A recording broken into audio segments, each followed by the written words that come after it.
예, 이제 4장이요. 거래징수와 세금계산서 한번 나가보도록 하죠. 1절 보니까 거래징수가 먼저 나오네요. 의의를 한번 읽어보죠. 사업자는 재화 또는 용역을 공급하는 때에 과세표준의 10%의 세율을 적용하여 계산한 부가가치세를 공급을 받는 자로부터 징수해야 된다. 이를 거래징수라고 한다. 누가 하는 겁니까? 거래징수는 갑이 을에게 물건을 재화 또는 용역이죠. 물건을 공급을 하면 을은 어떻게 합니까? 갑에게 대금을 지급을 하겠죠.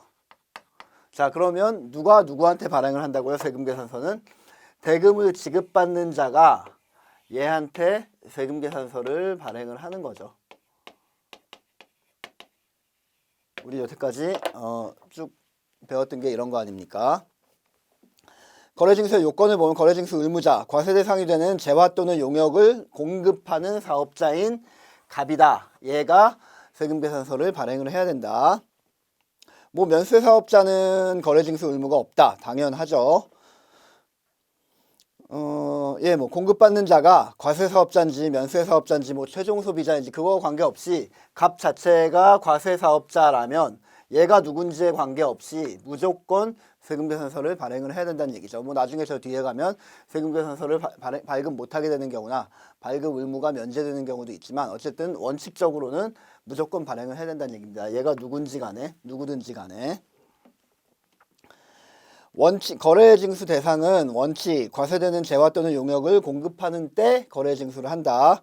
예외적으로 재화를 수입하는 경우에는 누가 수입하는 사람이 갑이 만약에 수입을 한다고 치면 갑이 발행하는 게 아니라 누가 거래징수한다고요? 세관장이 거래징수를 하면서 세관장이 세금계산서를 발급을 하는 거죠. 그 세관장이 발급하는 세금계산서를 특이한 용어로 수입 세금계산서라고 부르죠. 일반적으로 공급하는 자가 발행하는 거랑은 좀 다릅니다. 자, 대리납부라고 밑에 B번에 있는데 대리납부는 중요한 거니까 항을 달리해서 한번 설명을 하도록 하죠.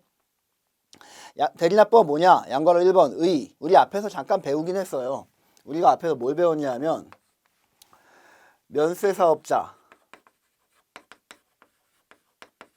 면세사업자는 부가가치세법상 의무가 없는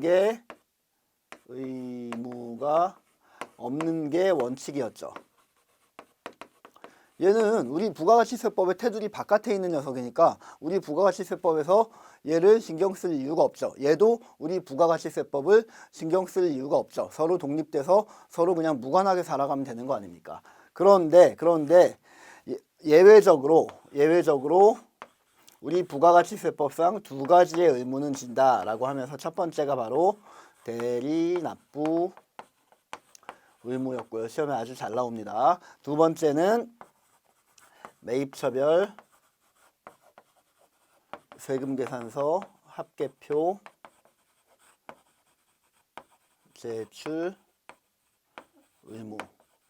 일종의 협력 의무라고 부르는데 왜 협력 의무라고 부르냐 하면 우리 부가가치세법과 관계없는 녀석한테 그냥 야 이거 좀 협조 좀 해줘라고 얘한테 과세관청이 부탁하는 의미다. 이렇게 생각을 하시면 됩니다. 어쨌건 간에 면세사업자가 이 두 가지의 의무가 있다. 이럴 때 잠깐 앞에서 언급했던 겁니다. 대리납부 의무라는 게 뭐냐? 한번 구체적으로 봐보도록 하죠. 의의를 보니까 국내 사업장이 없는 비거주자 또는 외국법인으로부터 이거를 동그라미 길게 친 다음에 동그라미 1번이라고 해놓으십시오. 대리납부 의무의 요건이 총 3개가 있는데 그 중에 1번 요건이 방금 읽은 겁니다. 다시요. 국내 사업장이 없는 비거주자 또는 외국법인으로부터 뭐를 받느냐? 용역을 공급받는다. 그게 2번 요건입니다. 용역을 공급받는다. 국내 사업장이 없는 외국법인이나 비거주자로부터 용역을 공급받을 경우에 대리납부 의무가 발생을 한다. 왜 그러냐 하면 3번은 조금 이따 보죠.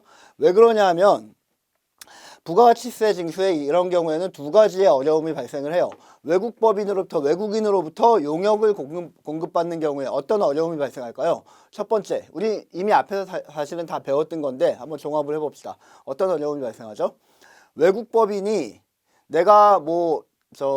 외국법인이 원래는 그러니까 나한테 용역을 공급을 했으면 누가 누구한테 발행을 해야 되죠? 그 외국 법인이 나한테 세금 계산서를 발행을 해야 되죠. 그런데 걔는 외국에 있는 녀석 아니니까 대한민국의 국세청이나 대한민국의 세법에 규율을 받지 않죠. 걔가 미쳤다고 대한민국의 국세청을 위해서 세금 계산서라는 거를 발행을 해주겠습니까? 세금 계산서 더군다나 다 한글로 돼 있는데 그 외국인이 머리에 총 맞지 않는 이상 우리한테 그런 협력을 해줄 이유가 없죠. 자기한테 아무런 지위가 없으니까 뭐하러 그런 짓을 합니까? 그러니까 외국인한테 협력을 바랄 수 없는 상황일 뿐더러 더군다나 재화가 아니라 용역이 지금 외국으로부터 우리나라로 들어오는 경우에는 어떻다 그랬죠? 포착에 어려움이 있다 그랬죠. 만약에 이게 재화라면 세관장이 국경을 통과할 때 공항에서 딱 스톱시킨 다음에 야, 이 재화 뭐야? 이거에 대해서 나 세금 부가가치세 매길게 라고 하면서 부가가치세를 매기고 수입세금 계산서를 발행을 하면 되는데